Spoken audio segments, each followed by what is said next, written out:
কি দিল? হরি নাম। আচ্ছা, আপনারা সবাই নাম করেন, নাম শোনেন, নামে সবসময় ডুবে আছেন, তবু একজন ব্যক্তি বলুন তো হরি নামটা কি? খাবার জিনিস, না মাগবার জিনিস, না অনুভবের জিনিস? কি বস্তুটা কি? ও মা, এটা সবাই জানে হরি নাম মানে ভগবানের নাম, নাকি? এটাই ভুল চিন্তা ভাবনা। হরিটা বাদ দিয়ে দিন, আগে নামটা কার? নাম কাকে বলে? আপনাকে যদি প্রশ্ন করে নাম কাকে বলে, তাহলে একটু পড়াশোনা করতে হবে।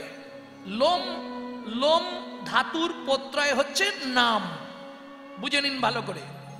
লোম ধাতু মানে যাকে ডাকতে ডাকতে কৃপা করে তিনি নেমে আসেন বলে বলা হয় নাম। বোঝা গেল? এর নাম মানে খোকা তোর নাম কি, ওই নাম নয়, নাউন নয়। বোঝা গেল? এর নাম মানে ক্রিয়াবাচক পদ, আগে নাম। কোথা থেকে নামবে? অহংকারের মঞ্চ থেকে, আভিজাত্যের সিংহাসন থেকে, অভিমানের আসন থেকে আগে নিচে নাম, তারপর হরি। কি হরি? হরণার্থক স্থি ধাতুর মূল বীজ ধরি, হরণ যাহার কার্য নাম তার হরি। হরণার্থক স্থি ধাতু ভালো করে বুঝে নিন। লোম ধাতুর প্রত্যয় নাম, স্থি ধাতুর প্রত্যয় কি? মন।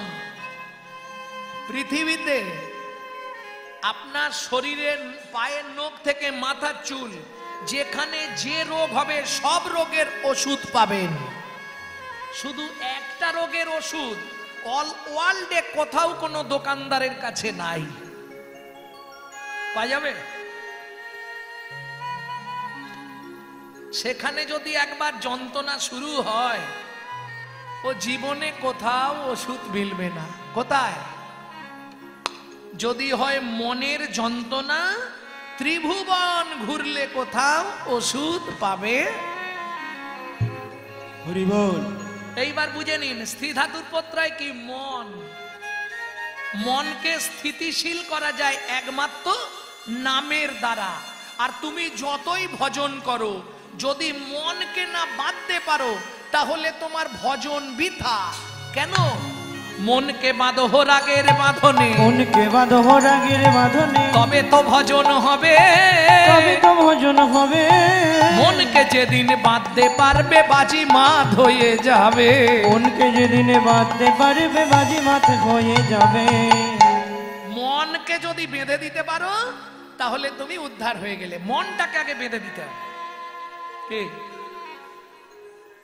গরুর দড়ি যদি ছাড়া থাকে, সে এদিক ওদিক চলে যাবে না। ওই জন্য নাম খুঁটিতে মন বেঁধে দে। বাবাজি মহারাজ বলতেন, ওরে নাম খুঁটিতে মন বেঁধে দে।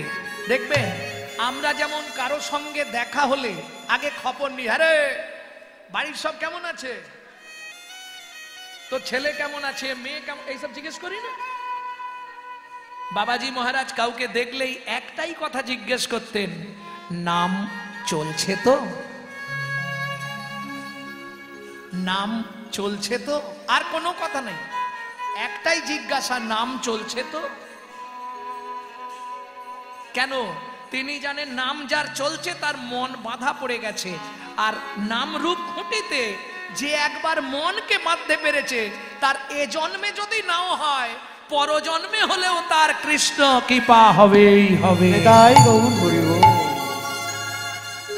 ও মা, যদি বলেন তা কি করে সম্ভব, এ জন্মে হবে না? না। ধরুন এ জন্মে আপনি ভাবছেন যে আমি যদি একবার ভগবানের চরণটা ছুঁতে পারতাম, আমার এই জন্মটা ধন্য হয়ে যেত, মনে ভাবলেন। এ জন্মে হলো না, পরের জন্মে গিয়ে হয়তো হয়েও যেতে পারে। ভূমিতে ভ্রমিতে কোনো ভাগ্যবান জীব গুরু কৃষ্ণ প্রসাদে পায় ভক্তিলতা বীজ। কি করে সম্ভব? একটা ছোট্ট কথা বলি, এটা কি করে সম্ভব? যখন সত্যযুগে ভগবান অনন্ত নাগের অনন্ত শয্যায় শায়িত ছিলেন, তাই তো? পদসেবা করছিল কে? লক্ষ্মী, স্বয়ং লক্ষ্মী চরণ সেবা করছে। সেই সময় ওই সমুদ্রের জল থেকে একটা কচ্ছপ, কচ্ছপ চেনেন তো? ওই কচ্ছপ বরাহ ও বারবার কুর্ম, ও বারবার করছে কি ওই অনন্ত শয্যার উপরে উঠে পড়ছে। কেন? মন প্রাণ দিয়ে তার একটাই ইচ্ছা, আমি নারায়ণের চরণে একবার মাথাটা ঠেকাবো।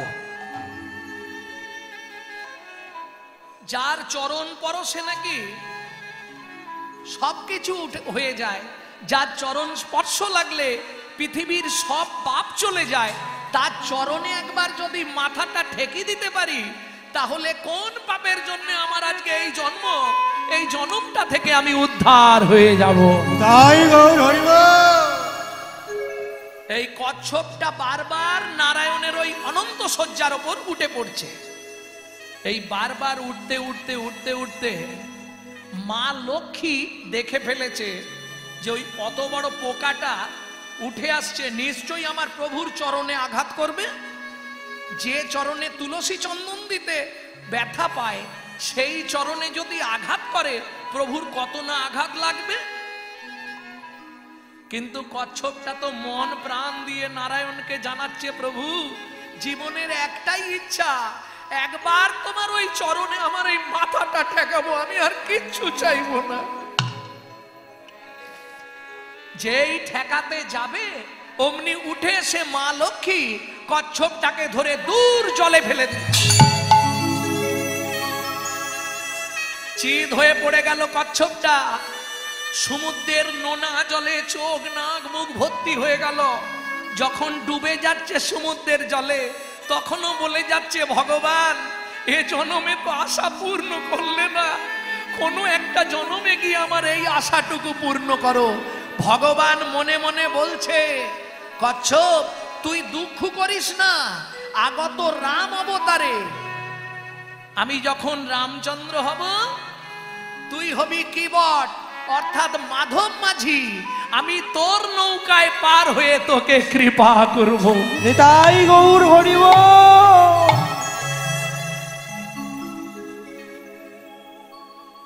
যার জন্য দেখেন না, যখন রামচন্দ্র গঙ্গায় পার হবে, লক্ষণ ঠাকুর আছে, সীতা দেবী আছে, বারবার রামচন্দ্র ঘাটে এসে ডাকছে, কিবট মাঝি, ও মাঝি। কিবট শুনতে পাচ্ছে কিন্তু সাড়া দিচ্ছে না। কেমন ব্যাপার বলুন তো? যে ভগবানকে পাবার জন্য পৃথিবীতে কত যোগী, কত মুনি, কত ঋষি সাধনা করছে, সেই ভগবান যেচে এসেছে, তুই তো নিজেই চেয়েছিলি, তাই তো আমি তোকে কৃপা করতে এসেছি। ও কিবট, ও মাঝি। মাধব করছে কি, মুখটা ঘুরিয়ে বসে আছে। এইবার লক্ষণ একটু রেগে গিয়ে ক্রোধান্বিত হয়ে ডাকতে, এই মাঝি। রামচন্দ্র বলছে, ভাই অসম্মান করো না, মাঝি বলে এই মাঝি বলো না। মাঝি সে আমাদের পার করবে, তাকে একটু সম্মান দিয়ে বলো। তুমি এতক্ষণ ধরে ডাকছো, তা ও সাড়া দিচ্ছে না। ওই দেখো, আমি যখনই ঝাঁকুড়ি দিয়ে ডেকেছি, ও এবার ঘুরে দাঁড়িয়েছে। আমাকে ডাকছেন? তোমাকে ডাকছি। রামচন্দ্র বলছে, আচ্ছা মাঝি, কি আমি যে এতক্ষণ ধরে তোমাকে ডাকছি, তুমি কি শুনতে পাওনি? বলে, সব শুনতে পাচ্ছি। মজাটা দেখুন। তাহলে তুমি সাড়া দিচ্ছ না কেন? আহা, মাধবের দু চোখ জলে ভরে যাচ্ছে। মাধব মাঝি কাঁদছে, আজ বলছে সাড়া দিচ্ছি না কেন জানো? কেন? তোমাকে একটা শিক্ষা দেবো বলে।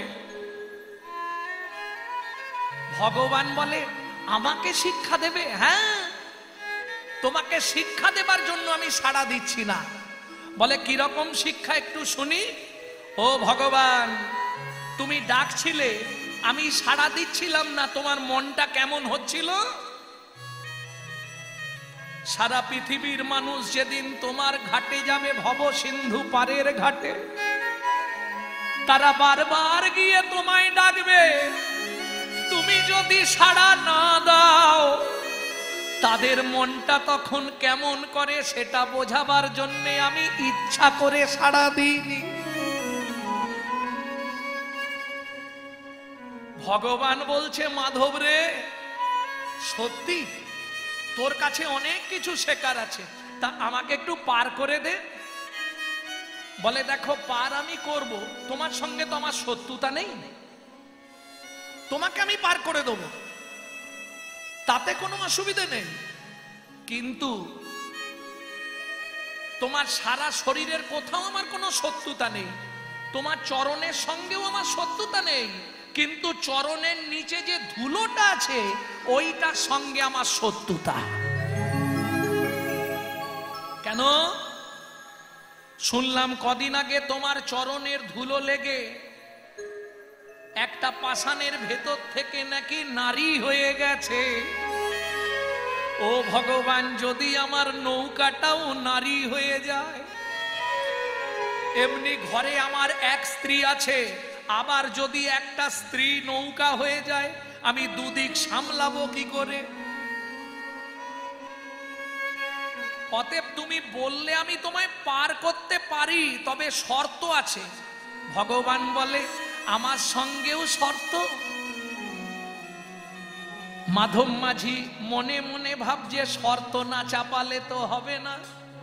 শোনো, আমি ভালো করে তোমার পাটা আগে ধুয়ে দেবো, তারপর তোমাকে কোলে করে নিয়ে গিয়ে নৌকায় বসিয়ে দেবো, যাতে ধুলো না লাগে। ভগবান বলে তাই কর তাহলে। কি দিয়ে ধোয়াবে? লক্ষণ বলছে এই যে ও মাঝি, পাটা ধোয়াবে কি দিয়ে? আহা, মাধব মাঝি কাঁদছে আর বলছে লক্ষণ ঠাকুর তুমি জানো না, সেদিন আমি অনন্ত নাগের ওপর উঠেছিলাম একবার পায়ে মাথা ঠেকাবো বলে, আজকে যখন সুযোগ পেয়েছি সেদিন থেকে কত নয়নের জল আমি রেখে দিয়েছি, আজকে যখন কাছে পেয়েছি আমি নয়নে জলে চরণ ধোয়াই।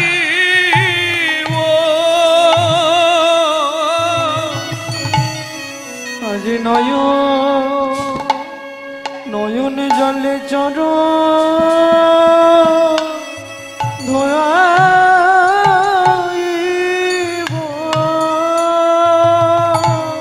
আমি সেদিন থেকে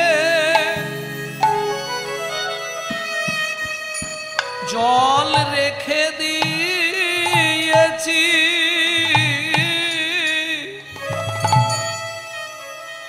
আমার নয়ন ভিঙ্গারে কনে কনে।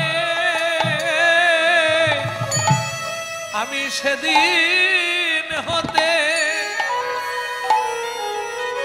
জল রেখে দিয়েছি, আজ পেয়েছি যখন আর ছাড়ব না গো। আমি সেদিন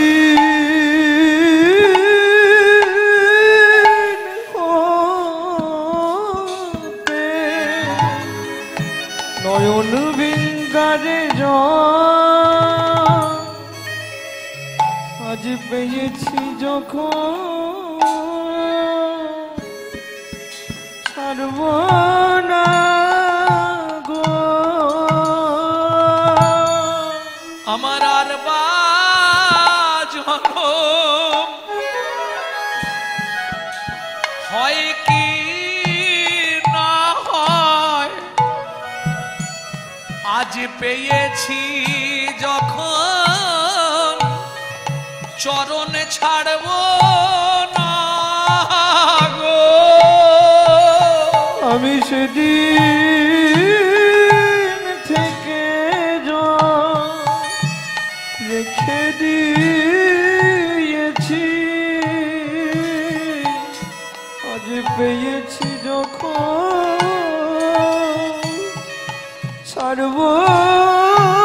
না গো।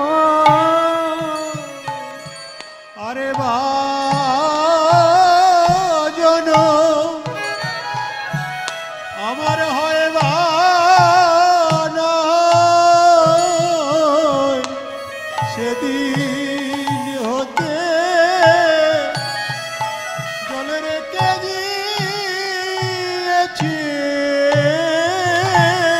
তোমার রাঙা চরণ হরি বল। চরণ ধোয়াবো বলে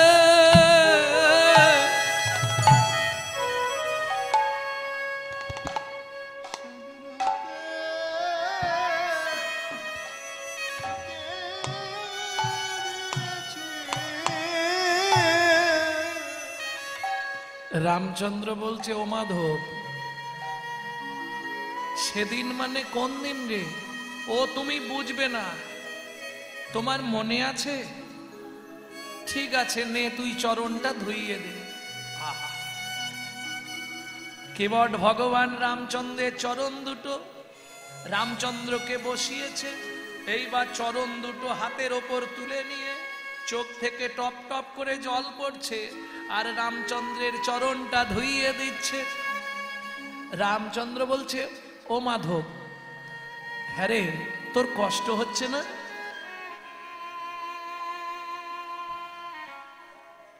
তোর কষ্ট হচ্ছে না? মাধব মাঝি হাসছে, প্রভু, আমার এইটুকু চোখের জল বের করে তোমার চরণে দিচ্ছি, তাতে যদি কষ্ট হয়, এবার তুমি অনুভব করো, যেদিন জীবের শেষ নিদানের কাল শুরু হয়, তারা তোমার জন্য কত কান্না কাঁদে, তুমি কাউকে সেদিন কৃপা করতে আসো না। তুমি কথা দাও, জগতের জীব যাবার কালে যে একবার তোমাকে স্মরণ করে ডাকবে, তুমি তাকে কৃপা করে দেখা দেবে। দেখা দেবে, কৃপা করে দেখা দেবে, কৃপা করে দেখা দেবে। ওগো, আজকে আমায় কথা দাও গো, কৃপা করে দেখা দেবে। ডাকলে তুমি দেখা দেবো, আমি আর কিছু চাইবো না গো, একবার হৃদয় গৌর হরি। আমি আর কিছু চাইব না গো, ডাকলে তুমি দেখা দেবে। কৃপা করে দেখা দেবে। ভালো করে চরণটা ধুইয়ে দিয়ে এইবার রামচন্দ্রকে নিয়ে গিয়ে নৌকার ওপর বসিয়েছে। যেই ওপারে নৌকাটা ঠেকেছে, সবাই তো একে একে যাচ্ছে, আর দেরি করে। রামচন্দ্র এবার নৌকার ওপর দাঁড়িয়ে পড়েছে, আর যেই নৌকা থেকে ভগবান রামচন্দ্র নৌকায় উঠেছে, মাছ নদীতে, গঙ্গার মাছ নদীতে গেছে নৌকা, তখন মাধব মাঝি কিবট ইচ্ছা করে নৌকা হেলাচ্ছে।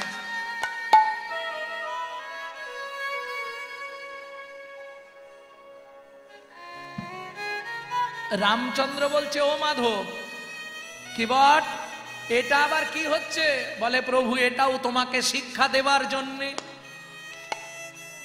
জীব সংসার রূপ সমুদ্রের মাঝখানে যখন থাকে, তাকে যখন তুমি এইভাবে উঠাও আর নামাও, তার ভেতর যেমন হয় তুমি মনে মনে অনুভব করো, তাদের দশা কি হয় তোমাকে অনুভব করার জন্য এটাও শিক্ষা দিলাম।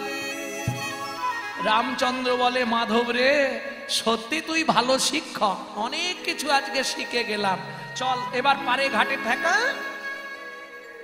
কই রে, ঘাটের সামনে দিয়ে ঘুরছিস, ঠেকাচ্ছিস না কেন? মাধব বলে, এটাও শিক্ষা দেবার জন্যে।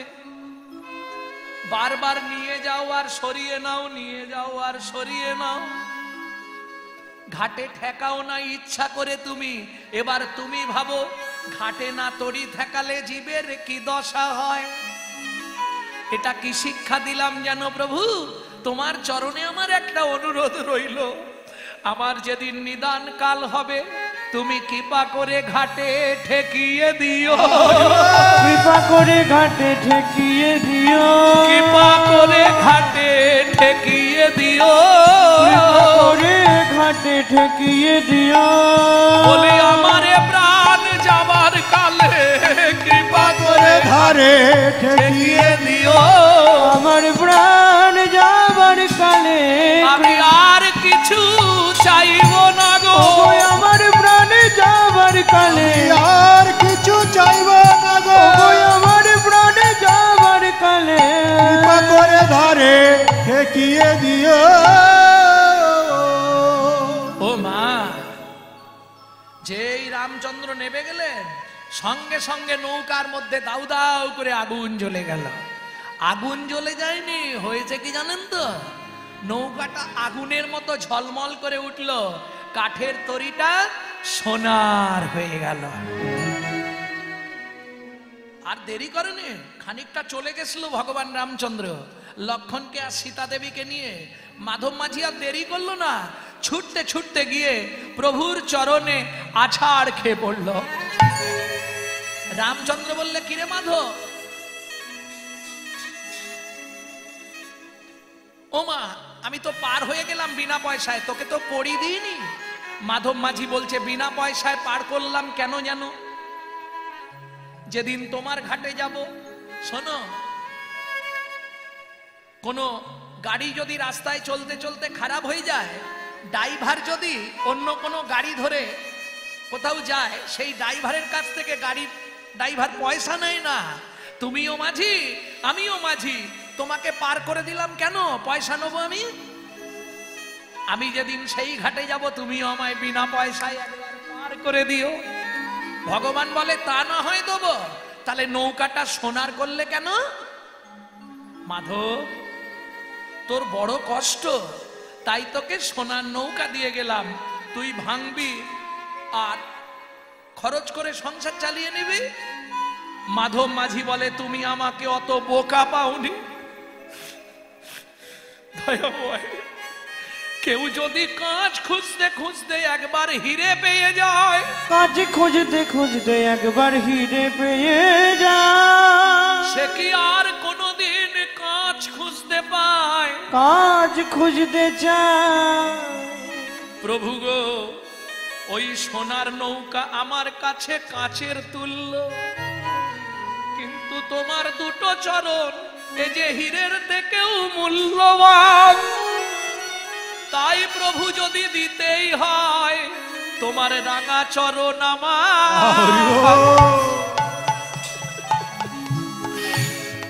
আমার মাথায় দাও গো, রাঙা চরণ আমার মাথায় দাও গো। আমি ওই চরণ মাথায় নিয়ে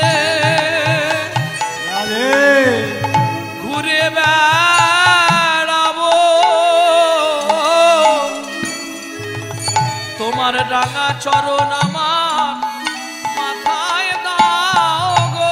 আমি ওই চরণ নিয়ে ঘুরে বেড়াবো, রাঙা চরণ আমার মাথায় দাও গো। রামচন্দ্র কৃপা করলেন, সেদিন থেকে মাধবকে সঙ্গে নিয়ে যেতে লাগলেন। শেষে তার গোলক বৈকুণ্ঠ ধাম প্রাপ্তি করে দিলেন ভগবান। নিতাই গৌর হরিব। তাহলে যদি আপনার মনে থাকে অভিলাষ, একদিন বিলাস কুঞ্জে হবে বাস। নিশ্চিন্তে থাকুন, মনে অভিলাষটা থাকতে হবে, মনের ইচ্ছাটা থাকতে হবে যে আমি বৃন্দাবনে গিয়ে বাস করব, আমি নবদ্বীপে গিয়ে বাস করব। এই ইচ্ছাটা যদি আপনার মনে প্রাণে থাকে, একদিন না একদিন পূর্ণ হবেই হবে। নিতাই গৌর হরিবল। হরিবল হরিবল। তাহলে গৌর পেতে চাই কে? বাসুদেব দত্ত। ছুটতে ছুটতে এসে শিবাস অঙ্গনের দরজায় আছাড় খেয়ে পড়লেন। মধু মধু বলি গোরা ডাকে ঘনে ঘন, মধু মধু বলি গোরা তাকে ঘনে গা বাসু ঘোষ করে গোড়ার চরণ বন্দন বাসু ঘোষ করে গোড়ার চরণ বন্দন এইবার লীলা প্রকাশ হলো এইবার লীলা প্রকাশ হলো এইবার লীলা প্রকাশ হলো এইবার লীলা প্রকাশ প্রভু ব্রজ ছেড়ে নদিয়া এলো এইবার লীলা প্রকাশ হলো বুঝো ছেড়ে নদিয়া এলো একবার বদন ভরে হরি হরি বলে। ছেড়ে নদিয়া এলো বদন ভরে হরি বলো ব্রজ ছেড়ে নদিয়া এলো এইবার লীলা প্রকাশ হলো এইবার লীলা প্রকাশ হলো বাসু ঘোষ করে গোড়ার চরণ বন্দন ওকে চরণ বন্দন রে এ ও বাসু ঘোষ করে গোড়া চরণ বন্দন রে ধরে তেটে দাত দাত ধরে তেটে দাত দাত দাত ধরে তেটে তেটে কাতা গদি ঘেনা কাতা গদি ঘেনা ঝা আ তেটে কাতা গদি ঘেনা কাতা গদি ঘেনা ঝা আ গেদা ঘেনা ঝা গেদা ঘেনা ধরে টি ধরে দাগি তেরে গড় তক তেরে टी तेरे ता तेरे गड़ तक तेरे गड़े झा तेरे गड़ तक तेरे गड़े दागी तेरे गड़े झा दागी तेरे गड़े झा दागी तेरे गड़े घेनाओ तीन केटा दागी तेरे गड़ तक तेरे गड़े तीन केटा दागी तेरे गड़ तक तेरे गड़े झा तेरे गड़ तक तेरे गड़े ता तेरे गड़ तक तेरे गड़े दागी तेरे गड़े झा दागी तेरे गड़े झा दागी तेरे गड़ा আর বাসু ঘোষ করে গোড়া চরণ বন্দন দাগুল গুরু দাগুল গুরু দাগুল গুরু দেনা দাগুল গুরু দাগুল গুরু দাগুল গুরু দেনা দাগুল গুরু দাগুল গুরু দাগুল গুরু দেনা দাগুল গুরু দাগুল গুরু দাগুল গুরু দেনা কেটা দেই দাগুল গুরু দাগিনা নাও দাকা থই দাকা দাগুল গুরু দাগিনা tak tak tau tak tak যাও টিকি টিকি টিকি টিক tak যাও রেন টাকাটা তো দিও দিও রেন টাকনা কহে গোরা দিতা চরণ কেটা দাগেনে তাকেতে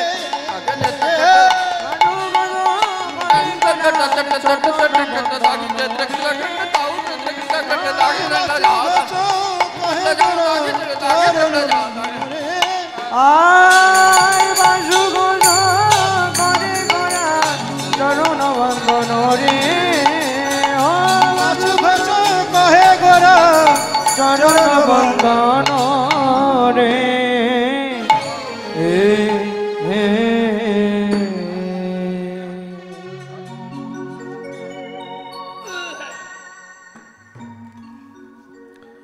ভক্তমণ্ডলী ভক্তিমতী মায়েরা তাহলে বাসুদেব দত্ত এসে আছাড়কে পড়ল শ্রীবাস অঙ্গনের দরজায় ওদিকে মহাপ্রভু হরি নাম সংকীর্তন শেষ করে সমস্ত ভক্তদের বিদায় দিয়ে দিয়েছে সামনের দরজা বন্ধ তবু ভেতরে বসে মহাপ্রভু শ্রীবাস ঠাকুরকে বলছে শ্রীবাস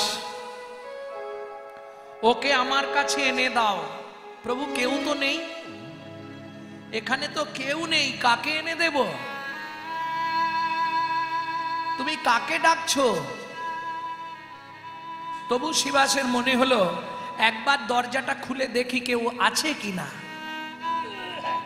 বাসুদেব দত্ত তো সারা দিন রাত হেঁটেছে পরিশান্ত ওই শ্রীবাসের দরজায় চিদ হয়ে একবারে টান টান হয়ে গেছে এইবার বলি দরজা খুললে আমরা কি দরজার সামনে দেখি না দূরে দেখি দূরের দিকে দেখি দরজাটা খুলি দূরের দিকে কেন দরজা বন্ধ ছিল কেন নিয়ম হচ্ছে সাধন ভজন করার আগে ঘরের দরজা বন্ধ করে দিতে হয় কথাটা বুঝলেন না আরে আমি ওই কাঠবাঁশ টালি মাটি দিয়ে ঘরের কথা বলছি না এমন মজার পরিপাটি একটা ঘরের দুটো খুঁটি 9 দরজা 8টা খুঁটি 4 জানালা দিয়েছে কোনখানেতে বসে বিধি ঘর সৃজন করেছে। ঘর সৃজন করেছে।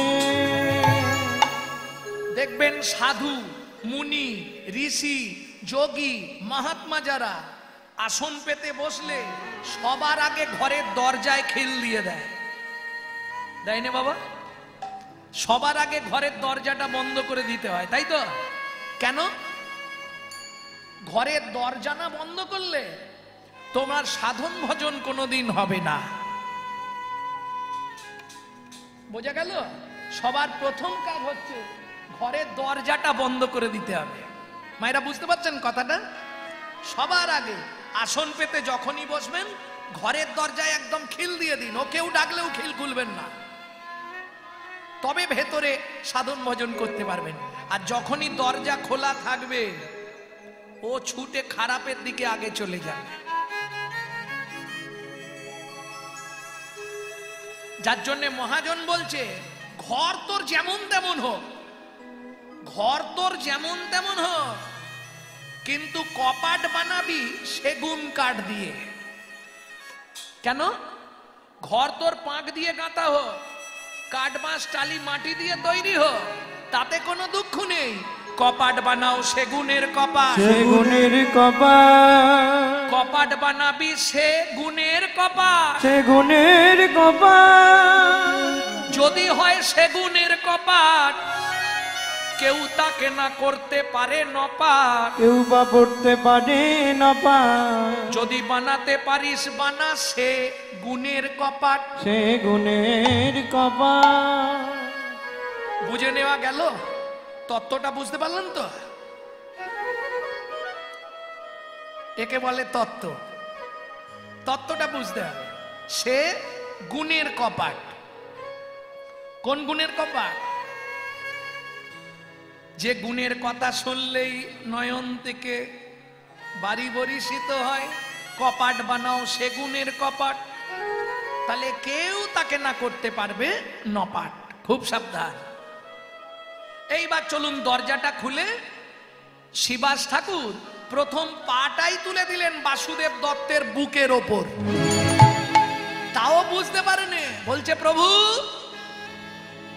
ও প্রভু, এখানে তো কেউ নেই, আমি কাকে ডাকবো? কাকে তুমি নিয়ে যেতে বললে? বাসুদেব দত্ত মনে মনে ভাবছে যদি আমি আওয়াজ দিই তাহলে ভক্ত কৃপা থেকে বঞ্চিত হয়ে যাব। পাটা যখন বুকে দিয়েছে, পেয়েছি যখন আর ছাড়বো না। আস্তে আস্তে দুদিক দিয়ে হাতটা নিয়ে এসে পাটা চেপে ধরে বলে উঠলো, আছে গো আছে। কোথায়? তোমার চরণের নিচে পড়ে আছে। তোমার চরণের নিচে তাই গৌর হরি বল। আছে। বলি অধম ভক্ত বাসুদেব দত্ত চরণের নিচে পড়ে আছে। অধম ভক্ত বাসুদেব দত্ত। বলি গৌর কৃপা পাবে বলে হরি। বাসুদেব দত্ত কৃপা পাবে বলে অধম ভক্ত বাসুদেব দত্ত তোমার চরণের নিচে পড়ে আছে। চুপ হয়ে গেল, স্পন্দন বন্ধ হয়ে গেল। শিবাস ঠাকুর চমকে গেল। কেন? তাহলে কি আমার পদপৃষ্ঠে ভক্ত মারা গেল? কিন্তু না, কৃপা হয়ে গেছে তো। দেখবেন যার কৃপা হয়ে গেছে সে আর আওয়াজ করবে না, তার আওয়াজ বন্ধ হয়ে গেছে। যাদের কৃপা হয়নি তারা দিনরাত আওয়াজ করে মরছে। কথাটা বুঝলেন না? যার কৃপা হয়ে গেছে সে লোকের সঙ্গে বক বক বক বক করবে না বেশি, সে বেশি কথার ধারেই যাবে। সে দেখবেন চুপচাপ হয়ে গেছে, জানবেন কৃপা হয়ে গেছে।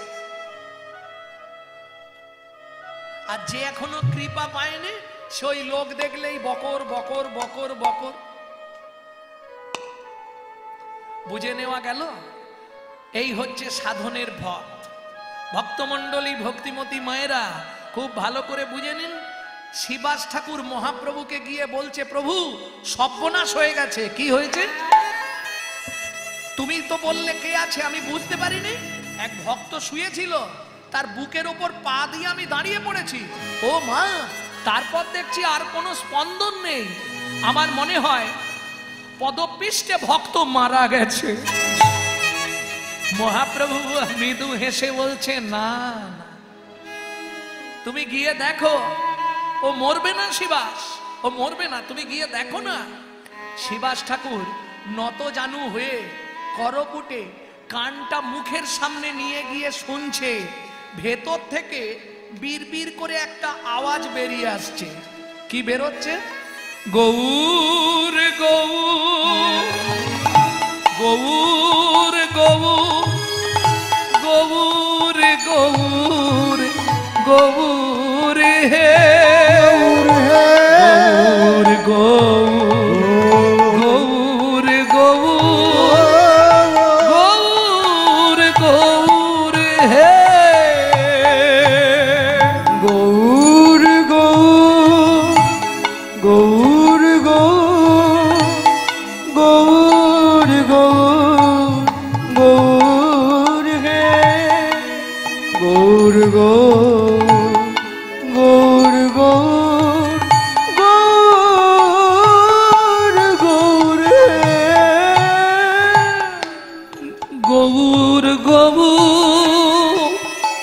ও ভাই, এই যে, ও ভাই ওঠো, প্রভু তোমায় ডাকছে। আমাকে আমাকে ডাকছে?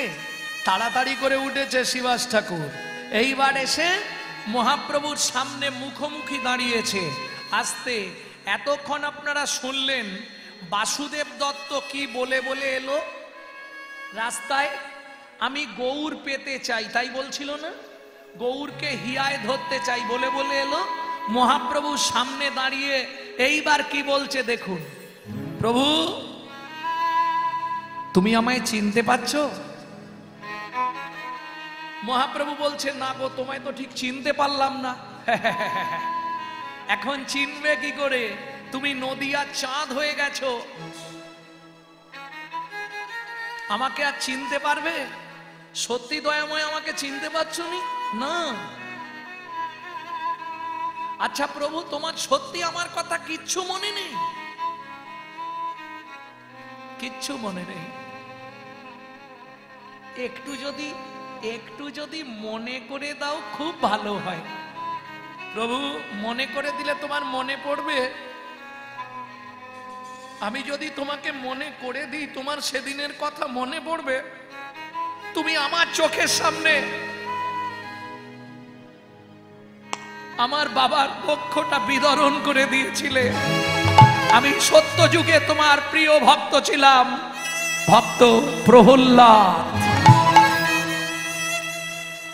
প্রহ্লাদ, প্রহ্লাদ, আমার বুকে এসো, দাঁড়াও।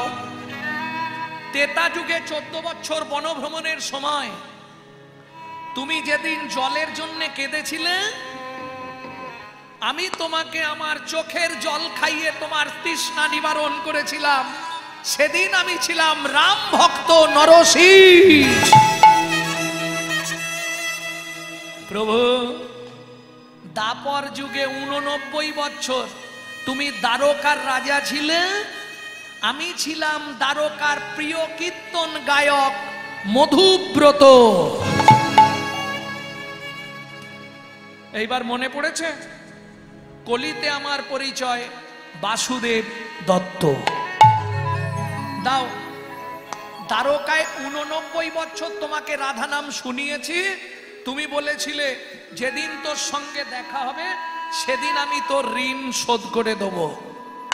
আজকে দেখা হয়েছে, আমার ঋণ শোধ করে দাও।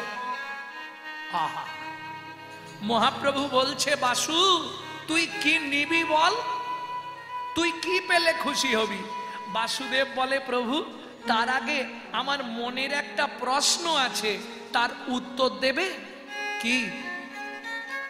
তুমি যদি পতিত পাবন, তাহলে কলিযুগে এত পতিত জীব পড়ে আছে কেন? মারাত্মক প্রশ্ন।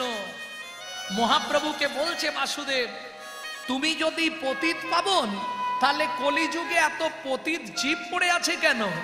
মৃদু হেসে মহাপ্রভু বললেন, ও বাসু, এই কলিযুগে কারা পড়ে আছে আর কারা পড়ে থাকবে শুনবি বাসু। কারা প্রভু? যাদের রুচি নহে হেন কৃষ্ণ নামে নামে গো, রুচি নহে হেন কৃষ্ণ নামে ও নামে গো, রুচি নহে হেন কৃষ্ণ নামে নামে গো, রুচি নহে হেন কৃষ্ণ নামে নামে গো। তবে যেন পূর্ব জন্মে আছে কোন পাপ কর্মে, তবে যেন পূর্ব জন্মে আছে কোন পাপ কর্মে, তবে যেন পূর্ব জন্মে আছে কোন পাপ কর্মে, তবে যেন পূর্ব জন্মে পাবে কেন পাপ কর্মে, সে লাগি বিধাতা তার বামে বামে গো, লাগি বিধাতা তার বামে বামে গো। বলি পূর্ব জন্মের পাপের ফল, পূর্ব জন্মের পাপের ফল, পূর্ব জন্মের পাপের ফল, পূর্ব জন্মের পাপের কেউ ফল, হাসে কারো নয়নে জল, পূর্ব জন্মের পাপের কেউ ফল। হাসি কারো নয়নে জল, বলি সময় থাকতে হরিবা, কেউ হাসি কারো নয়নে জল, সময় থাকতে হরিবা, কেউ হাসি কারো নয়নে জল, পূর্ব জন্মের পাপের ফল, পূর্ব জন্মে পাপের ফল, পূর্ব জন্মের পাপের ফল। প্রত্যেককে প্রত্যেকের কর্মের ফল ভোগ করতে হবে, তাই না? যেমন কর্ম তেমন ফল, অগভীর তার ভূমিতল, কারো জীবন সুখে কাটে কারো দুনয়নে জল। বিধি কার কপালে কি লিখেছে যায় না রে বলা, কাউকে দিল অট্টালিকা কাউকে গাছতলা।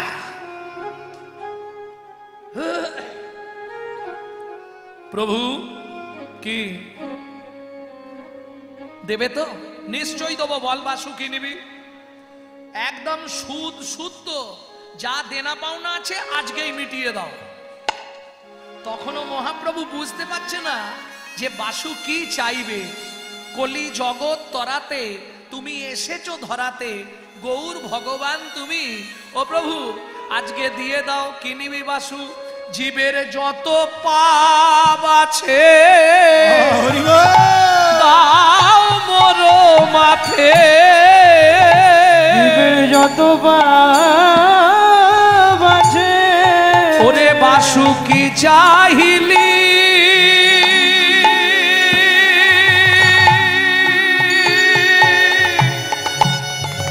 বাসু কি চাহিলি?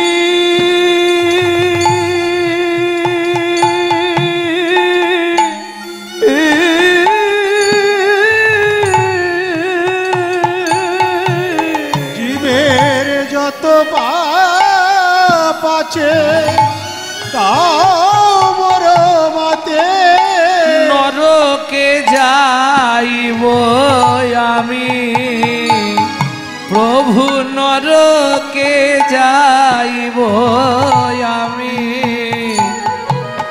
আমি নরকে যাব সেও ভালো,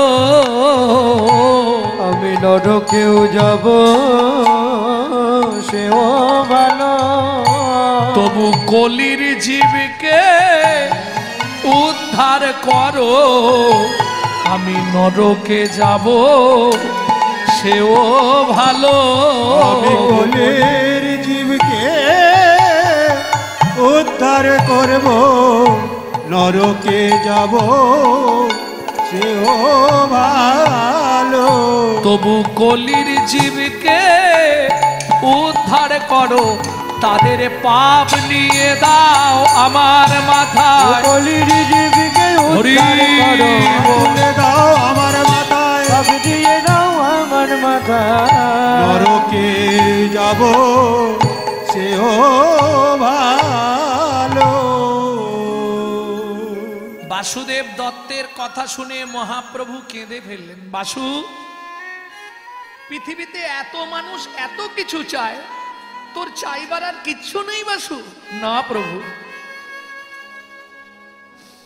কলিজীবের যত পাপ আছে তুমি আমার মাথায় দিয়ে দাও, আমি নরকে গিয়ে গৌর ভজন করে উদ্ধার হব, তবু তোমার পতিত পাবন নামে যেন কলঙ্ক না হয়।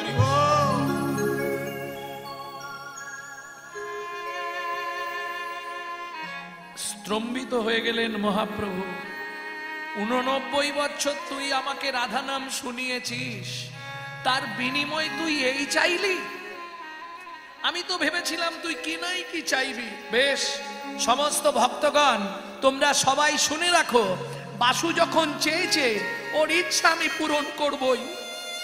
সত্যি প্রভু, সত্যি তুমি আমার ইচ্ছা পূরণ করবে? হ্যাঁ। শোনো ভক্তগণ, আজ থেকে আমার এই দেহটা আমি বাসুদেব দত্তকে দিয়ে দিলাম। এত বলি দুহে দুহু আলিঙ্গন কইলা,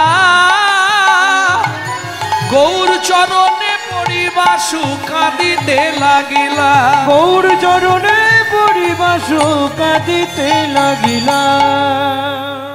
ও প্রভু, আমি তোমায় কি চাইলাম আর তুমি আমায় কি দিলে? মহাপ্রভু বলে, সেই তো দেহটা কেউ না কেউ নেবে, তা শুধু শুধু দেহ আর আমার কি হবে? আজ থেকে আমি দেহটা তোমাকেই দিয়ে দিচ্ছি, নিয়ে যাও। মহাপ্রভুর চরণে প্রণাম করে বাসুদেব দত্ত বললেন, প্রভু সেদিন একবার যেও, কথা দিলাম তুমি যেদিন যেখানে যেভাবে আমাকে একবার ডাকবে আমি তৎক্ষণাৎ তোমার কাছে যাব, কথা দিলাম। মহাপ্রভুর চরণে প্রণাম করে বাসু চললেন হালি শহর, কুমারহট্টের কাঞ্চনপল্লী, যেখানে তার বিবাহিত স্ত্রী আছে পদ্মাবতী। বিবাহিত স্ত্রীকে রেখে 6 দিনের দিন চলে গেছে বাসু। কেন?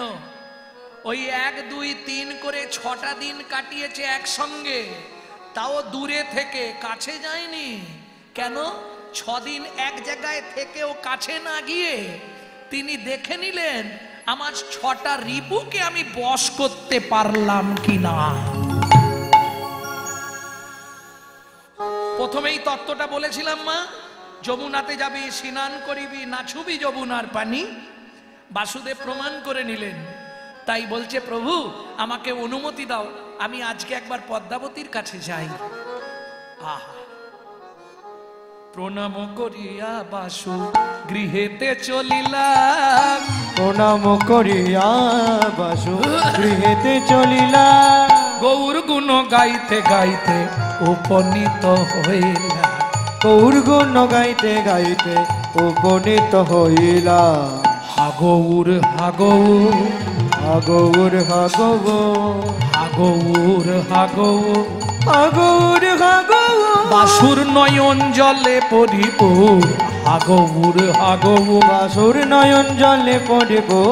ভাবে প্রেমে ভরপুর। নয়ন জলে পড়িব। বাসু ভাবে প্রেমে ভরপুর। নয়ন জলে পড়িব। প্রেমে ভরপুর, নয়ন জলে পড়িব। প্রেমে ভরপুর, নয়ন জলে পড়িব।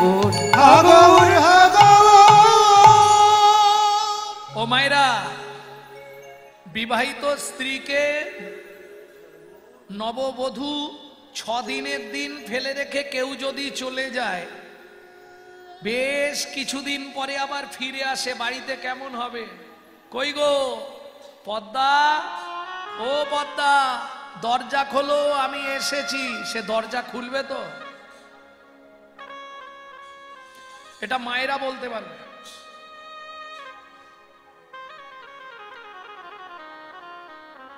হরি বল, হরি বল।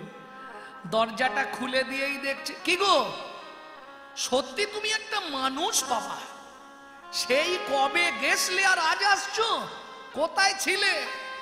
যেই বলেছে কোথায় ছিলে, ও শুধু ওই একটা কথা, জয় গৌর জয় গৌর। আরে আমি বলছি এতদিন কোথায় ছিলে? জয় গৌর জয় গৌর। এ কি স্নান করবে তো? জয় গৌর জয় গৌর। আরে প্রসাদ পাবে তো? জয় গৌর জয় গৌর। এ কি গৌর ভূতে ধরলো নাকি রে বাবা? জয় গৌর জয় গৌর। আরে তোমার কি হয়েছে গো? এতদিন পরে বাড়ি ফিরলে কোথায় দুটো মনের কথা বলবো না করে খালি জয় গৌর জয় গৌর জয়, কি হয়েছে তোমার? জয় গৌর জয় গৌর। ও তত রেগে যাচ্ছে আর এ খালি জয় গৌর জয় গৌর জয় গৌর জয় গৌর। মনে মনে ভাবছে দেখি যতটা বাড়তে পারিস বাড়, তারপর তো কমে যাবে। হরি বল হরি বল। তাড়াতাড়ি করে স্নান করেছে, প্রসাদও দিয়েছে, দুজনে প্রসাদ পেয়েছে। যখন বাসু শয়ন করেছে, এবার পদ্মাবতী মনে মনে ভাবছে এতদিন স্বামী ছিল না, এতদিন পরে ফিরেছে যখন, একটু পরিশ্রম করে তো এসেছে, একটু চরণটা সেবা করে দিই। হাসতে বাসু ঘুমিয়ে গেছে, কিন্তু জীব নড়ছে আর মুখ থেকে ওই একই গৌর গৌরবে গৌর বৈভবে গাহো গাহো গোরার নাম ও মোনামা গাহো গাহো গোরার নাম। গৌর গৌরবে গৌর বৈভবে গাহ গাহ গোরার নাম মোনামা গাহ গাহ গোরার নাম। গৌর গৌরবে গৌর বৈভবে গাহো গাহো গোরার নাম মোনামা গোরার নাম। হরি দীন বন্ধু করুণার সিন্ধু প্রেমময় নয়নাভিরা। হরি দিন বন্ধু করুণার সিন্ধু প্রেমময় নয়নাভিরা। হরি দীন বন্ধু করুণার সিন্ধু প্রেমময় নয়নাভিরা। হরি দিন বন্ধু করুণার সিন্ধু প্রেমময় নয়নাভিরা। ভজরে অন্ধ চরণার বিন্দ তোমরা ভজরে অন্ধ চরণার বিন্দ।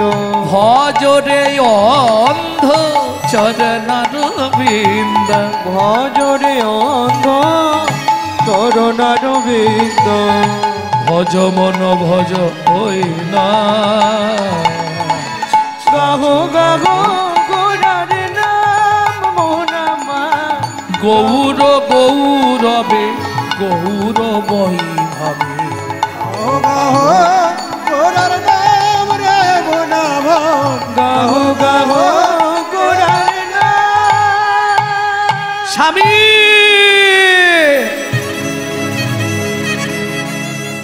ও মায়েরা, ওই যে চরণ সেবা করছিল একবারে চৌকির ওপর থেকে নিচে।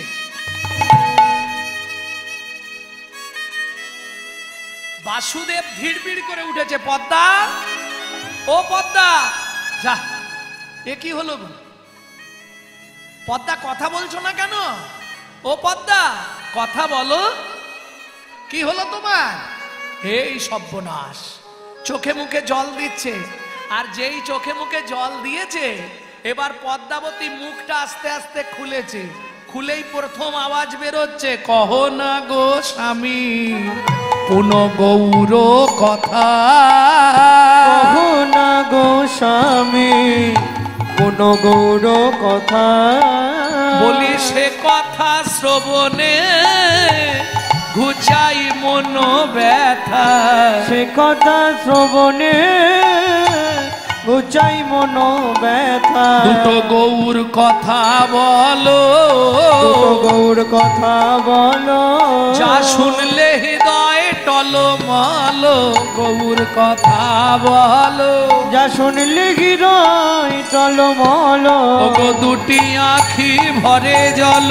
হৃদয় হৃদয় গৌর হরি গৌর। আখি ভরে জল হৃদয় টলমল। দুটো গৌর কথা বলো।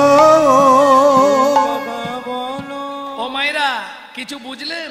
একটু আগে বলছিল না গৌর ভূতে ধরেছে, আবার এখন সেই বলছে একটু গৌর কথা বলো না। কিরম মজা, বোঝা গেল না? যারা বলেছিল হরিনাম শুনবো না, হরিনাম করব না, হরিনাম হলে ঘরের দরজা বন্ধ করে দিত, তারাও এই নবদ্বীপের বাজারে প্রমাণ বলরাম দাস যবনেও নাচে গায় লয় হরিনাম, হেন অবতারে সে বঞ্চিত বলরাম। মহাজন বললে যে না চাইলো তাকেও না চাইলো, যে না চাইলো তাকেও না চাইলো। ওই যে চরণ সেবা করছিল, পরশমণির স্পর্শ লাগলে লোহা যেমন সোনা হয়, লোহা যেমন সোনা হয়।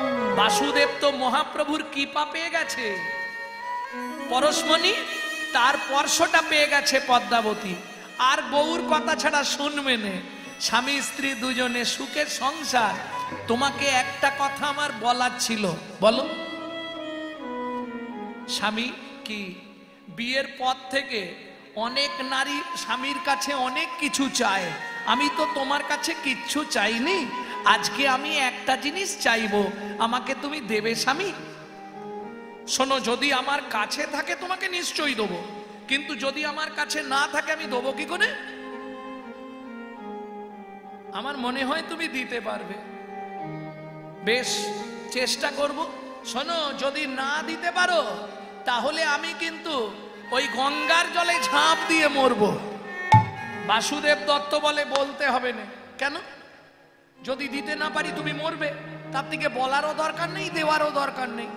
না না, আমি বলবো, আর দিতে তোমাকে হবে। আরে শোনো, যদি আমার কাছে থাকে তবে তো দেবো। বাচ্চা ছেলের বায়না যদি করো, বাচ্চা যদি বায়না করে, ও মা রাত্রি 2টোর সময় বাচ্চা বায়না করছে, ও মা কি রোদে বসে চাল ভাজা খাবো। কি হয়েছে? ও মা রোদে বসে চাল ভাজা খাবো। দেখ, এখন রাত্রি 2টোর সময় রোদে বসে চাল ভাজা খাচ্ছে। ও মা রোদে বসে চাল ভাজা খাবো। কি করবে মা? হাসছেন, বুদ্ধি নেই। কি করতে হবে তখন? ওই ঘরের ভেতরে যতগুলো লাইট আছে জ্বেলে দিতে হবে, আর বাচ্চাকে বোঝাতে হবে, ওই দেখ রোদ উঠেছে। সচিমা করতো না, নিমাই যখন চাঁদের জন্য কাঁদতো, ওই আলোর মধ্যে আয়না দিয়ে আর আয়নাতে দেখাতো, ওই দেখ চাঁদ এসে গেছে তোর ঘরে। তখন তো হারিকেন, লণ্ঠন, ওই লণ্ঠনের প্রতিফলনে একটা আয়না দিত, আর ওই আয়নাটা ছোট্ট নিমাইকে দেখাতো, ওই দেখ চাঁদ। থেমে যেত। বুদ্ধি থাকলেই হবে। অন্ধকারের দিন কেউ যদি বলে চাঁদ দেখবো, হবে কি? তবে হয়, সেটা অন্য কোনো কিছুর দ্বারা হয় কিনা জানিনি, কৃষ্ণ ভজনের দ্বারা হয়। যদি আমাবস্যায় পূর্ণিমা হয়, মহাযোগের হয় রে উদয়। যদি কেউ কোনোদিন দেখে থাকেন, আমার সঙ্গে যোগাযোগ করে নেবেন, আমি তাহলে তার বাড়ি সারা জীবন ঝাঁট দেব। কেন এই কথা বললাম? যার হয়ে গেছে সে জীবনে কাউকে বলবে না, বলবে? আর বাস্তব জগৎ দিয়ে জীবনেও দেখতে পাবেন না। অমাবস্যার দিনে পূর্ণিমা দেখা যাবে? তাহলে মহাযোগ পাবেন কোথা থেকে? এটা হচ্ছে কৃষ্ণ ভজন কথা। 52 বাজার 53 ঘাট, তাহারও ভিতরে বড় সে মাঠ, মাঠেরও ধারেতে থাকে রে কালা, তাহারও স্মরণে জপ হোমালা, জপিতে জপিতে সিদ্ধ হবে, আমাবস্যায় চাঁদ সেদিন দেখিবে। এ তো সবার জন্য নয়, সমাজ বাড়ির কীর্তন বলে এগুলো বলছি, নালে পাবলিকের কাছে বললে আমাকে মারবে। নিতাই গৌর হরি বল। ভক্তমণ্ডলী, ভক্তিমতী মায়েরা, বেশ, তোমার যখন বলার ইচ্ছা তুমি বলো, বলো কি চাই তোমার। আহা হা, স্বামীর হাতটা মিষ্টি করে ধরেছে, কি গো দেবে তো? মাঝে মাঝে আমরা এরকম করে স্বামীকে বলিনি, কি গো দেখো না, কি দেবে তো? কি গো? হাসলে হবে না, আগে আসতে। আগেকার দিনে এইগুলোই ছিল, কি গো, হ্যাঁ গো, ও গো, শুনছো গো, তারপরে এলো বউ, ছোট বউ, বড় বউ, মেজ বউ, তারপরে এলো মা, খোকার মা, খুকির মা, টেপির মা, টেপার মা। এখন কলিযুগ, সব ডাইরেক্ট হচ্ছে। ও চৈতালি, কে গো বিশ্বজিৎ এলেন নাকি? এখন সব ডাইরেক্ট, তাই না? আগেকার দিনে এটাই ছিল। কি গো শুনছো? বলো কি এনে দিতে হবে তাই বলো। আহা, দু চোখ জলে ভেসে যাচ্ছে। পদ্মাবতী কাঁদতে কাঁদতে বলছে, কোনোদিন আর বলবো না, শুধু একবার বলবো, আমায় গৌর এনে দাও না স্বামী, ধরি তব পায়। আমায় গৌর এনে দাও না স্বামী, ধরি তব পায়। আশা মিটাও, বাসনা পুরাও, ধরি তব পায়। আমার আশা মিটাও, বাসনা পুরাও, ধরি তব পায়। গৌর এনে দাও না স্বামী, ধরি তব পায়। গৌর এনে দাও না স্বামী, ধরি তব পায়। আস্তে আস্তে আস্তে। বাসুদেব দত্তের বুদ্ধি দেখুন। হরিনাম কৃষ্ণ নাম বড় মধুর, যে জন ভজে কৃষ্ণ সে বড় চতুর। এমন কথা বলছে, পদ্মাবতী পুরোটাই বিশ্বাস করে নিচ্ছে। এই শোনো, তুমি আজকে বললে, আজকেই তো আমি এনে দিতে পারবো না। তুমি যদি বলো আমি গৌরের বাবা মার সঙ্গে গিয়ে কথা বলবো,